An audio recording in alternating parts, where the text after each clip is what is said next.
Good evening भाई, कैसे हो? सब बढ़िया। तो हम तुम्हें बताए थे, कहाँ तक बताए थे? मुर्शिद कुली खां तक आज गए थे। हाँ। लेकिन एक चीज बोले थे कि सेंट्रल में जो होता है, केंद्र में मुगल था। अब मुगल में औरंगजेब था, शॉर्ट में लिख रहे हैं एवी। मुगल में औरंगजेब था। औरंगजेब क्या करता था कि उत्तराधिकारी को नियुक्त करता था। किस लिए? क्योंकि केंद्र में सत्ता को चलाना बस का चीज नहीं है, क्योंकि प्रधानमंत्री भी नियुक्त करते हैं बहुत सारे को। तो घर का एग्जांपल दिए थे हम। हाँ। कि पिता है, अपने बेटे को ये काम सारे काम को बांट देते हैं।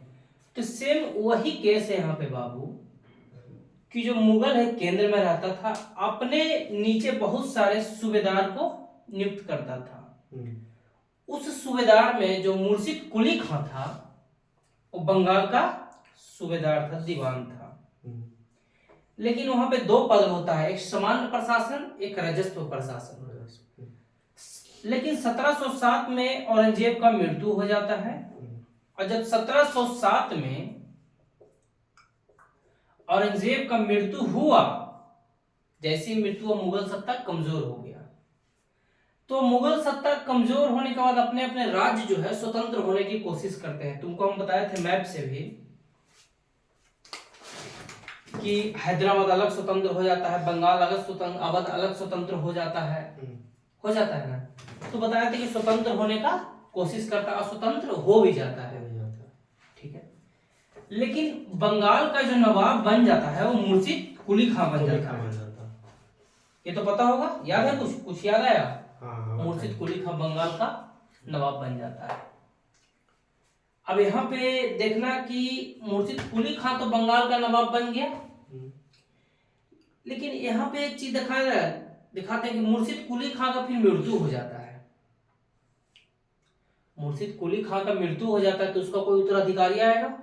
तो उसका उत्तराधिकारी आता है सुजाउद्दीन। लेकिन एक चीज और तुम्हें हम बताए थे कि मुर्शिद कुली खां स्वतंत्र व्यवहारिक रूप में हो जाता है, लेकिन औपचारिक रूप में जो है वो टैक्स देते रहता है। ऐसा नहीं है कि भैया हम टैक्स आपको नहीं देंगे, टैक्स देते रहता है। किसको देता है? बाबर कहाँ है? मुगल। हाँ, मतलब उसी का मुगल। तुम देखना लुसेंट में होगा, बाबर है, फिर तुम्हारा हुमायूं है, अकबर है, फिर ऐसी करते करते रहता है। फिर और शासक बहुत सारा आएगा, वो देख लेना, याद हो जाएगा धीरे धीरे। उसके बाद सुजाउद्दीन आता है। उसके बाद सरफराज खां आता है, और सरफराज खां को मारकर अलवर्दी खां गद्दी पर बैठता है। अलवर्दी खां। और बताओ, अब एक क्वेश्चन पूछते हैं, कौन ऐसा जो शासक था कि मुगल को टैक्स देने से मना कर देता है, मतलब बंगाल का नवाब बनता है वो? मुर्शिद कुली खां। अलवर्दी खां। मुर्शिद कुली खां तो अभी बताया कि टैक्स दे रहा है, नहीं समझ पाए तुम? कुछ हो रहा है, ध्यान से देखो तुम। मुर्शिद कुली खां बंगाल का नवाब बना। औरंगजेब जब डेट किए उसके स्वतंत्र के बाद 1717 में। उसके बाद उत्तराधिकारी आता है सुजाउद्दीन, समझो कि ऐसी नॉर्मल आया। उसके बाद सरफराज खां आया, मतलब सबको मृत्यु होते गया। सरफराज खां को मारकर अलवर्दी खां गद्दी पर बैठा। लेकिन मुर्शिद कुली खां क्या है, मुगल को टैक्स दे रहा था। अब मुगल में तुम बहुत सारा आता है, बाबर अकबर तुमको हम बताएंगे कि मुगल का कौन कौन है, कौन शासक रहता है, मोहम्मद शाह, ऐसी कुछ रहता है। अब अलवर्दी खां जो है कहता है कि हम मुगल को टैक्स नहीं देंगे, सिंपल सी बात। आइए क्या करता है, टैक्स को नहीं देता है। लेकिन अलवर्दी खां का भी डेट होता है, मतलब समझो कि जाते रहता है आते रहता है। तो अलवर्दी, तुमको डेट अभी नहीं बताया, डेट बताएंगे जब आगे आएंगे, इसको डिटेल मिडावल हिस्ट्री में बताएंगे हम। अब अलवर्दी खां के बाद आता है सिराजुद्दौला। देखो यहाँ देखो, सिराजुद्दौला। अब यही से तुम्हारा पानीपत का नाम सुना है? पानीपत का बैटल होता है, पानीपत का युद्ध होता है, 1526 में होता है, बाबर लड़ता है। लेकिन यहाँ पे जो होगा पानीपत नहीं है, सॉरी, प्लासी का युद्ध होगा। प्लासी का युद्ध होगा। प्लासी का नाम सुने? प्लासी कलकत्ता में एक शहर है, उसका नाम पहले था पलासी, लेकिन अंग्रेजों ने उसका नाम बिगाड़ कर दिया प्लासी।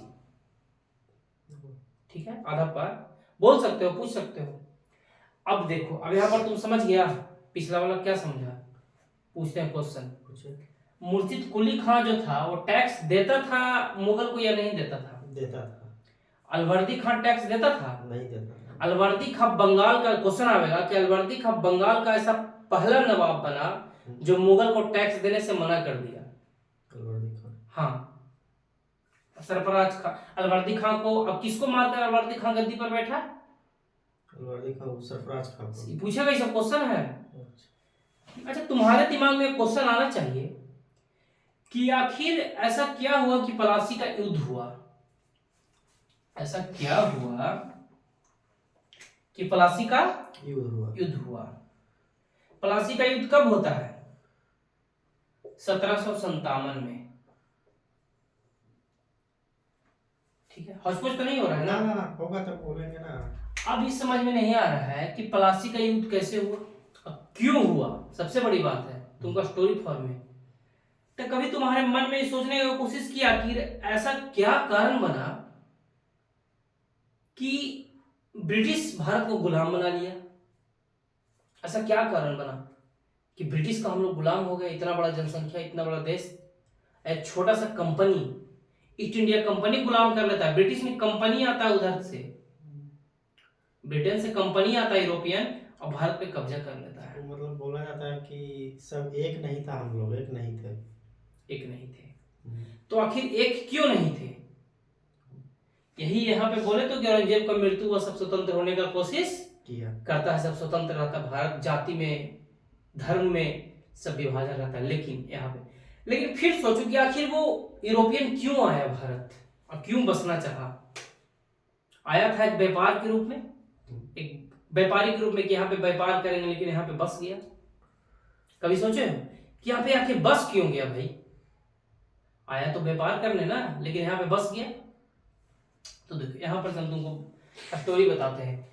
उपनिवेशवाद। उपनिवेशवाद का मतलब समझते हो? नहीं। उपनिवेशवाद, एक आता है औपनिवेशिकरण, एक आता है उपनिवेशीकरण। तो यहाँ पे उपनिवेशवाद है। उपनिवेशवाद उसे कहते हैं कि कोई भी मातृदेश, कोई भी जो देश हो, दूसरे देश पे अपनी आर्थिक मजबूत बनाने के लिए, आर्थिक शोषण करने के लिए, इसको बताएंगे सिंपल टर्म में, आर्थिक शोषण करने के लिए उस देश को अपने अधीन कर लेता है, अपनी सत्ता को वहां पे कायम कर लेता है, अपनी सत्ता को मतलब वहां पे मजबूत कर लेता है शोषण करने के लिए। नहीं समझा? समझ गया, लेकिन पूरा तरह से नहीं हो पाएगा। उपनिवेशवाद जैसे कि मानते हैं, बताते हैं तुमको। जैसे ये कोई यूरोपियन कंपनी है, ये देश है, ठीक है, ब्रिटेन मान लो, ठीक है। आइए हमारा भारत हो गया। अब भारत में क्या था कि उस वक्त मसालों की खेती बहुत बढ़िया होता था भारत में। हाँ, मसालों की खेती प्लस लौंग इलायची, लौंग इलायची। भारत बहुत समृद्ध था, भारत को सोने का चिड़िया कहा जाता था। तो मसालों की खेती बहुत ज्यादा होता था। कहाँ? भारत में। भारत में। कहा जाता है कि जब 1498 में वास्को डी गामा आता है भारत, जब यहाँ से मसाला ले जाता है तो वहां पे 60 गुना फायदा होता है। ब्रिटेन ले जाता है तो? हाँ, पुर्तगाल का है वास्को डी गामा। 60 गुना फायदा होता है। बात समझ रहा है? हाँ। समझ रहा है ना? हाँ। तो जैसे कि यूरोप में उतना मसाला होता नहीं था, महंगा था, लेकिन भारत में मसाला सस्ता मिलता था, क्योंकि हर चीज का अगर कोई मात्रा ज्यादा रहेगा तो सस्ता होगा ही। जैसे मार्केट में अगर बहुत ज्यादा पैसा हो जाए सबके पास, हमारे पास 10 करोड़, तुम्हारे पास 10 करोड़, तो पैसा का वैल्यू कम जाएगा। जैसे कि हम कोई पेन लेने गए, हमारे पास 10 करोड़ रुपया है, पैसा का कमी नहीं है, और तुम्हारे पास भी नहीं है। तुम जाएगा पेन को कहेगा भैया 1 लाख हम भी देंगे, तुम बोलेगा 1 लाख हम भी देंगे, तो पैसा का वैल्यू कहाँ रहा? सब तो उतना पैसा दे रहा है। यहीं पे असमानता होता है, गरीबी और अमीरी काहे जरूरी है, क्यों जरूरी है। सब पैसा अगर तुम्हारे बताएंगे, इकोनॉमी का चैप्टर है, तुम्हारे दिमाग में क्वेश्चन आना चाहिए कि यार पैसा तो छपता है, बैंक छपता है, तो पैसा काहे नहीं छाप के सबको बांट देता है? ऐसा थोड़ी है, सबको बांट दे। क्वेश्चन सी बात है ना, दिमाग में कभी क्वेश्चन आया होगा कि यार मशीन लगा ले, पैसा बांट दे, सबको गरीबी दूर हो जाएगा, लेकिन और गरीबी बढ़ जाएगा। बताएंगे, इकोनॉमी का चैप्टर है। तो यहाँ पे हम टॉपिक से भटक जाते हैं, वो प्रीवियस बात बता रहे थे। ठीक। तो मसालों की खेती बहुत ज्यादा होता है। हम्म। तो अब क्या है, जो यूरोपियन कंपनी है, ईस्ट इंडिया कंपनी, वहां पे क्राउन का शासन रहता है, राजतंत्र। क्राउन मतलब समझते हो, राजा का शासन। क्राउन। ब्रिटेन में पहले भारत में भी राजतंत्र था, बाबर वगैरह औरंगजेब सब तो राज ही था ना, राजा ही था। हाँ और तुमको बताया था डेमोक्रेसी, लोकतंत्र, लोकतंत्र में जनता चुनता है। हाँ। और यहाँ पे राज्य का शासन था, सॉरी राजतंत्र था यूरोप में। ठीक है। एकदम ध्यान से समझना, ठीक है, न समझ में आया बोलना, समझा ना। अब यहाँ पे क्या है, यूरोप हो गया, आइए भारत। अब ये ईस्ट इंडिया कंपनी क्राउन से कहता है, जो वहां का राजा है क्राउन, कि महारानी एलिजाबेथ प्रथम वहां की क्राउन रहती है, राजा कहती है कि, कहता है ब्रिटेन जो कंपनी ईस्ट इंडिया का, कि हमें भारत में व्यापार करने का इजाजत दीजिए। देखो यहाँ पे लिखल है कि जो 1600 में ईस्ट इंडिया कंपनी है, ठीक है, चार्टर एक्ट के एक अधिकार को, मतलब जो चार्टर एक्ट उसको बोला जाता है, जब वहां की महारानी जो है ईस्ट इंडिया कंपनी को आदेश देती है कि वहां जाकर व्यापार करो, उसी को कहते हैं चार्टर एक्ट। एकाधिकार, यहाँ पे मोनोपोली के मतलब समझना, एकाधिकार शब्द है, समझ में आ रहा है ना। हाँ। मोनोपोली तुमको पता है, जब पढ़ेगा ना कोई बुक तो बड़ी अच्छा से समझेगा। मोनोपोली मतलब एकाधिकार। एकाधिकार। अब एकाधिकार में क्या है कि जैसे कि तुम यहाँ पे पढ़ने आया, तो यहाँ पे तुम्हारे सिवा कोई नहीं आएगा, जब भी आएगा तुम ही पढ़ने आएगा।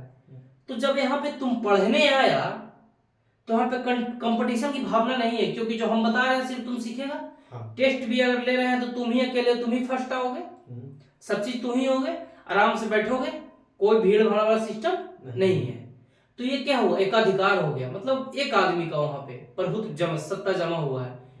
तो जब यहाँ पे यूरोपियन कंपनी आता है, समझ में आ रहा है ना। हाँ। खाली हाँ में हाँ नहीं मिलाना है, नहीं जो नहीं हमें पूछेंगे। हाँ।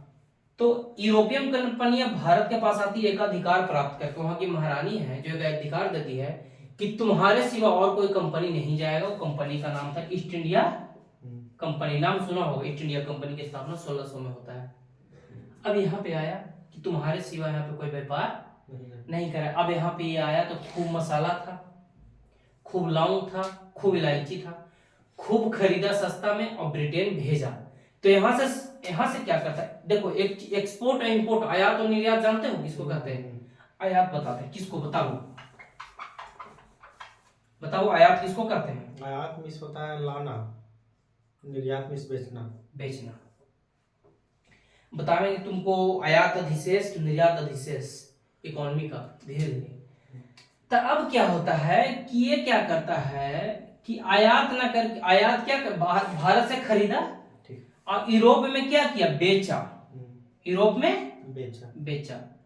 अब जब यहां से सस्ता पे खरीदा भाई, एकदम बात समझना ध्यान से, जब इकोनॉमी भी कम, जब यहाँ से सस्ता में खरीदा और जाकर महंगा में कहाँ बेच रहा है, ब्रिटेन। बहुत ज्यादा फायदा हो रहा है।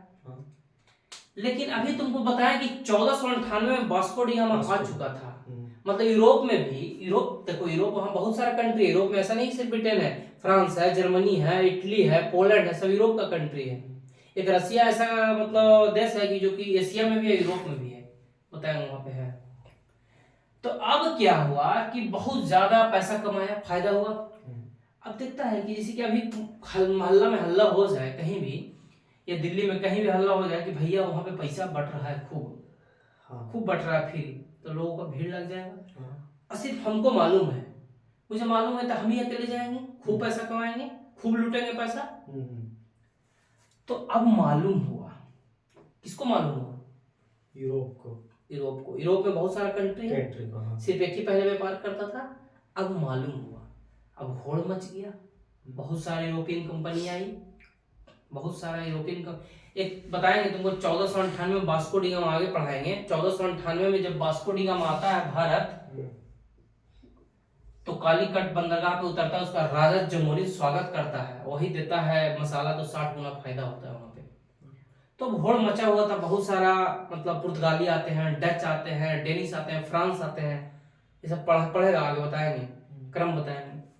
तो अब क्या हुआ कि भाई बहुत ज्यादा यहाँ पे आने लगा था। एक चीज जानो कि जब कोई चीज यहाँ पे अब भीड़ ज्यादा हो गया और सामान उतना ही है, तो सामान महंगा हो जाएगा ना। हाँ। कोई चीज का डिमांड ज्यादा हो गया, मतलब मानो कि ये पेन है, ये पेन का डिमांड बहुत ज्यादा हो गया, बहुत ज्यादा, सामान इतना ही है और भीड़ बहुत ज्यादा बढ़ गया। पहले खरीदने वाला एक ही था, हाँ। अब खरीदने वाला 10 ही, अब पेन एक ही है, तो डिमांड ज्यादा हो गया तो महंगा हो जाएगा ना। हाँ। अब क्या हो गया, महंगा क्या हो गया, पेन, मसाला, मतलब मसाला महंगा हो गया। मसाला क्या हो गया, महंगा, मतलब सामान जो भी है महंगा हो गया।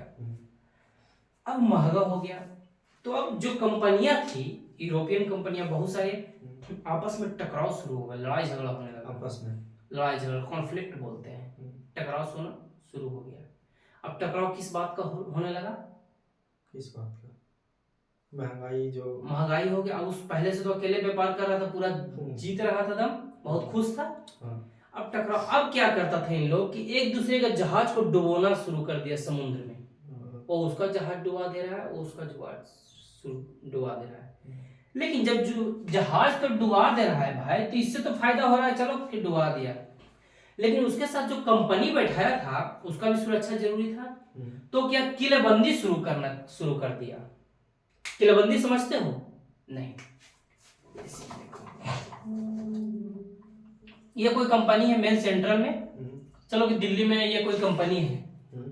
अब यहाँ पे बहुत सारे आक्रमण करने वाले लोग हैं, तो इसको क्या करता है, यहाँ से घेरा दे देता है, मतलब सुरक्षा, जैसे कि सुरक्षा के लिए तुम्हारा घर पे अगर कोई ना चले इसलिए तुम बाउंड्री भी लगाते हो, दरवाजा लगाते हो, इसी तरह सुरक्षा के लिए किलेबंदी कर देते हो, उतना ही समझो। अब किलेबंदी शुरू करना हो गया, तो एक बात बताओ भाई कि हम तुम्हारे यहाँ घर पे रेंट लिए और तुम्हारे घर में जाकर दीवार खड़ा करने लगे, तो तुम्हें गुस्सा आएगा कि नहीं। हाँ। अरे भाई तुम तो रेंट पे लिया है, तुम दीवार खड़ने का लगा अपने मन से, वो भी बिना पूछे हुए तुमसे दीवार खड़ा करने लगे, तो समस्या की बात है कि नहीं। हाँ। बहुत सारा समस्या हो जाएगा, तुम्हें टेंशन हो जाएगा। तो अब देखो यहीं पे फिर से तुम इंटरेस्ट लाओ, दिमाग को तुम खोलो, तुम स्ट्रिक्ट हो जाओ कि यहाँ का बंगाल का नवाब कौन है, सिराजुद्दौला। अब देखो फिर से तुमको बैक ला रहे हैं, बंगाल का नवाब सिराजुद्दौला है। ये बंगाल तुमको पहले बताया कि बहुत समृद्ध, बहुत अमीर उस वक्त रहता है, बंगाल बिहार उड़ीसा सब मिला हुआ था, बड़ा समृद्ध, मतलब बहुत पैसा रहता है। अब यहाँ का नवाब है सिराजुद्दौला। अब ये बताओ सिराजुद्दौला के तुम घर में बनाओगे भाई, किलेबंदी करोगे, दीवार खड़ा करोगे, तो गुस्सा आएगा ना। अब सिराजुद्दौला को गुस्सा आ गया। अब गुस्सा आ गया, तब जो यूरोप वासी थे उसमें अब सिराजुद्दौला में टकराव होने लगा, लड़ाई झगड़ा होने लगा। तो सिराजुद्दौला जो था क्या किया कि इंग्लिश फैक्ट्री पर हमला कर दिया। क्या कर दिया, इंग्लिश फैक्ट्री पर हमला कर दिया, गोदाम पर ताला लगा दिया, ईस्ट इंडिया कंपनी पर। हाँ, ईस्ट इंडिया कंपनी पर। अब पता है सिराजुद्दौला ऐसा काम करता है, ब्लैक होल की घटना इसी के समय होता है, एक घटना है जिसमें शायद डाटा उतना याद नहीं है, अंग्रेज को बंद कर देता है गैस चेंबर में, अब निकल बहुत मात्र लगता है 13 को बचकर निकलता है, 146 को कैद करता है, वो सारा मर जाता है। सिराजुद्दौला समझ में आया। हाँ। अंग्रेज को मार देता है, कंपनी पर ताला लगाता है, तो उसको अंग्रेज को आया गुस्सा। एक चीज जानो कि उस वक्त मुगल सत्ता बहुत कमजोर हो चुका था। हाँ। जो मेन सत्ता था, केंद्र में सत्ता कमजोर हो चुका था। हाँ। हाँ नहीं समझना है, केंद्र में सत्ता कमजोर हो चुका था। अब क्या है कि जो बंगाल ईस्ट इंडिया कंपनी आती थी अपना गवर्नर भेजता था ब्रिटेन से, कोई संचालक चाहिए ना, तो उस समय रॉबर्ट क्लाइव था। रॉबर्ट क्लाइव नाम याद रखना कि जब प्लासी का यूज होता है तो रॉबर्ट क्लाइव वहां का शासन करता रहता है, चलाता है, ब्रिटेन का। हाँ ब्रिटेन का, यूरोप का एग्जांपल देगा, ब्रिटेन स्पेशल नहीं देगा, यूरोप देगा। हाँ नहीं तो ब्रिटेन भी देगा, कोई दिक्कत की बात। रॉबर्ट क्लाइव, ध्यान देखो 3 क्वेश्चन तुम्हारा बन चुका है। प्लासी के युद्ध के समय बताएंगे तुम्हारा जो मुगल शासक है कौन है यहाँ पे। अब बंगाल का जो प्लासी का युद्ध होता है एकदम ध्यान से सुनना, तो इंग्लिश फैक्ट्री पर हमला कर दिया, गोदाम पर ताला लगा दिया। अब आ गया गुस्सा, तो रॉबर्ट क्लाइव को बुलाया। कौन बुलाया, ईस्ट इंडिया कंपनी वाला, ब्रिटिश वाला बुलाया कि भैया आप सिराजुद्दौला करो शांत, ये पागल हो गया है, इसको शांत करना जरूरी है। तो सिराजुद्दौला का एक सेनापति रहता है मीर जाफर, सिराजुद्दौला। सिराजुद्दौला का सेनापति रहता है, जैसे कि बाहुबली का सेनापति रहता है कटप्पा। एकदम एग्जाम्पल समझो ना, हाँ। सेनापति रहता है। अब सिराजुद्दौला का सेनापति मीर जाफर रहता है, तो मीर जाफर को कहता है अंग्रेज कि भाई तुम मेरा साथ दो, हम तुम्हें बंगाल का नवाब बना देंगे, बंगाल का नवाब बना देंगे, तुम सिराजुद्दौला का हराने में साथ दो। अब मीर जाफर क्या करता है कि युद्ध में जाता है लेकिन लड़ता नहीं है, दगाबाजी कर देता है सिराजुद्दौला के साथ। अब यहीं पे होता है प्लासी का वार 1757 में, समझा? नहीं समझा? समझ 1757 में अब किसके किसके बीच होता है बताओ अब तुम? होता है जी सिराजुद्दौला और ये रॉबर्ट क्लाइव। रॉबर्ट क्लाइव के बीच में होता है प्लासी का वार, जिसमें सिराजुद्दौला का हार हो जाता है, सिराजुद्दौला मारा भी जाता है। अब सिराजुद्दौला क्या हुआ, अच्छा लग रहा है ना? हाँ, समझ में आ रहा है? हाँ। अब रॉबर्ट क्लाइव वर्सेस सिराजुद्दौला में हुआ। अब मीर जाफर को नवाब बना दिया गया, बंगाल का नवाब। अब तुमसे क्वेश्चन पूछेगा कि जब प्लासी का वार होता है उस समय सिराजुद्दौला वर्सेस रॉबर्ट क्लाइव में होता है, उसके बाद किसे बंगाल का नवाब बनाया गया? क्वेश्चन आया हुआ है मीर जाफर को। लेकिन मीर जाफर को भी स्वाभिमान का बात होता है भाई, क्योंकि उसमें भारतीय था। अब उसको भी जनता को दिखाना था ना कि हम कठपुतली नहीं है अंग्रेज का। कभी कभी वो विरोध कर देता था। अब उसको हटा के मीर कासिम को बना दिया, कोई रिलेशन में रहता मीर जाफर का। बनाया कौन? ब्रिटिश बनाया, फिर मीर जाफर को हटा दिया।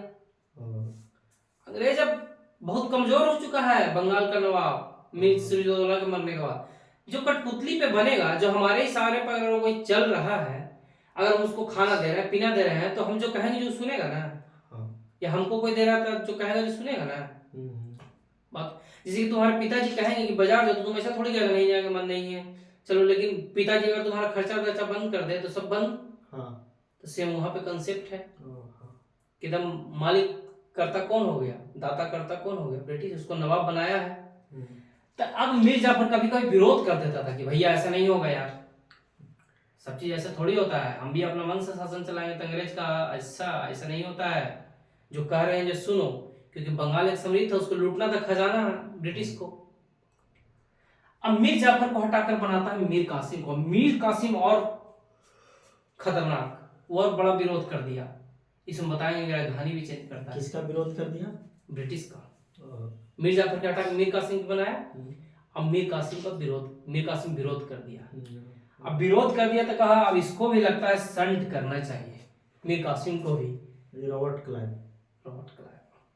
कहता है इसको भी संट करना चाहिए। लेकिन यहाँ पर तब तक रॉबर्ट क्लाइव जाग चुका है, बतावेंगे आगे डिटेल बतावेंगे। तो वहां पे मीर कासिम को हराता है, बक्सर का युद्ध होता है 1764 में। किसके बीच? मीर कासिम और वर्सेस ब्रिटिश में। ब्रिटिश की रॉबर्ट क्लाइव जा चुका है उस वक्त, मतलब मृत्यु हो जाता है। हाँ, मतलब अब कहीं चल जाता है ना, मृत्यु नहीं होता है, वो चल जाता है। मतलब आते जाते रहता है ना, शासक प्रधानमंत्री आते जाते रहेंगे। हमारा देश रहना चाहिए। तुमको आगे बताएंगे डिटेल में कौन है नहीं है। अब पता है इसमें एक बड़ा खतरनाक चीज है, बताएंगे तुमको कि अपने तो जाता ही है, साथ में मुगल शासक को इन्वॉल्व करता है कि आइए मेरा साथ दीजिए। यहाँ पे मुगल शासक कौन रहता है? बंगाल जब प्लासी का वार होता था कौन रहता है? मुगल शासक का बात कर रहे हैं हम। मुगल शासक? हाँ, मुगल शासक। तुम लूसेंट खोलो पहले, लूसेंट खोलो, वहां पे लूसेंट तुमको याद रहेगा, जब बताएंगे तुमको याद कंफर्म रहेगा, नहीं तो ऐसे तुम भूल जाओगे। एक देखो यहाँ देखो तुम, जब देखेगा ना तुम्हें यहाँ से समझ में आएगा। देखो जैसे कि 1757 में प्लासी का वार हुआ, तो आलमगीर द्वितीय है ना यहाँ पे, ठीक है। अब जब 1764 में होता है, आलम द्वितीय रहता है, तब ये सब तुम देखना यहाँ पे, तुम देखना डेट को मिलाना। तो बंगाल का जब क्या हुआ, प्लासी का वार हुआ, तो देखो वहां पे कौन है बताओ। 1757 में जब होता है तो कौन है? 1757 में आलमगीर द्वितीय। कब से कब तक है आलमगीर? 1754 से 1759। आलमगीर द्वितीय हो। अब तुमसे क्वेश्चन पूछेगा कि भाई जब प्लासी का वार होता है तो उसमें मुगल शासक कौन रहता है? आलमगीर द्वितीय। आलमगीर। फिर पूछेगा अब क्या है, अब मीर जाफर हट चुका, मीर कासिम आया, हाँ। मीर कासिम विरोध किया तो बक्सर का युद्ध होता है। हाँ। अब पूछ देगा बक्सर के युद्ध में मुगल शासक कौन रहता है? मुगल शासक देखो वहां 1764 में बक्सर का युद्ध होता है।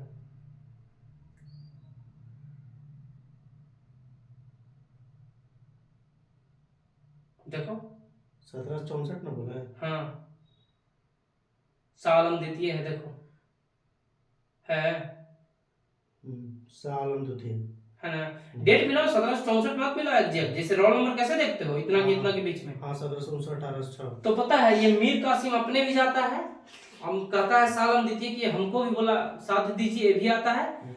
एक और रहता है अवध का शायद नवाब रहता है, तीनों मिलकर लड़ता है, तीनों हार जाता है ब्रिटिश सरकार से बक्सर के युद्ध में। अब यहीं से क्या होता है, अब मीर कासिम हार गया, फिर मीर जाफर को बनाता है। फिर हाँ थोड़ा सा हौस-पुस हो रहा है क्या? ना। और मीर जाफर फिर मर गया।